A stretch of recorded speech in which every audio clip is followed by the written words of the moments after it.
மித்ரனுக்கு ஸ்கூலுக்கு போறதுக்குன்னா ரொம்ப பிடிக்கும். அது ஏன்னு நம்ம பார்க்கலாம் வாங்க.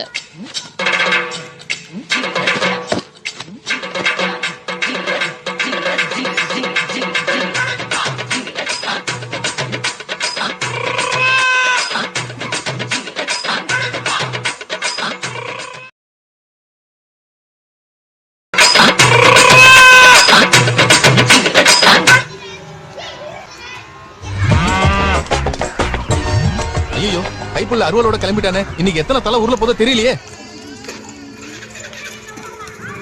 மித்ரனுக்கு பாத்தீங்கன்னா ஸ்கூலுக்கு போனாலே அவனுக்கு ஜாலி ஆயிரும். அங்க பாருங்க அங்க போய் உட்கார்ந்துக்கிட்டான். அவங்க கூட்டத்துக்கு எல்லாரும் ஒரே இடத்துல உட்காந்து வேலை செய்யாம தனித்தனியா பிரிஞ்சு வேலை செய்ய. மித்ரன் அண்ணனுக்கு ஒரு ஹைஃபை அடிங்க. நான் ஒரு தடவை சொன்னா 100 தடவை சொன்ன மாதிரி. மித்ரன் ஒரு தடவை தான் ஹைஃபை அடிப்பாங்களாமா, அதுக்கு மேல ஹைஃபை அடிக்க மாட்டாங்களாம். நாராயணா, இந்த கொசு தொல்லை தாங்க முடியலடா.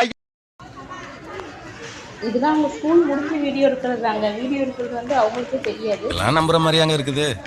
அவங்களுக்கு தெரியாம வீடியோ. ஐயோ பாவம், அவரே கன்ஃபியூஸ் ஆயிட்டார்.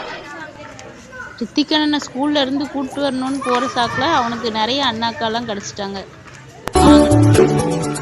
சின்ன சின்ன கண்ணசைவில் உன்னடிமையாக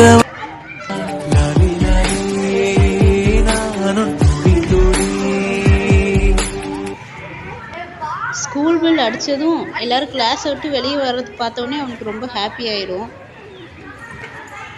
கொஞ்ச நேரம் அவங்க கூட எல்லாரும் கூட உட்காந்து டைம் ஸ்பெண்ட் பண்ணிட்டு வர்றது கொஞ்சம் ரிலாக்ஸிங்கா. மித்ரன் எப்படின்னு பாத்தீங்கல்ல, ஸ்கூல்ல போய் படிக்காமலே ஆனா அங்க ஏற்கனவே ஒருத்தன் தன்னோட கால் தரத்தை பதிச்சுட்டான்.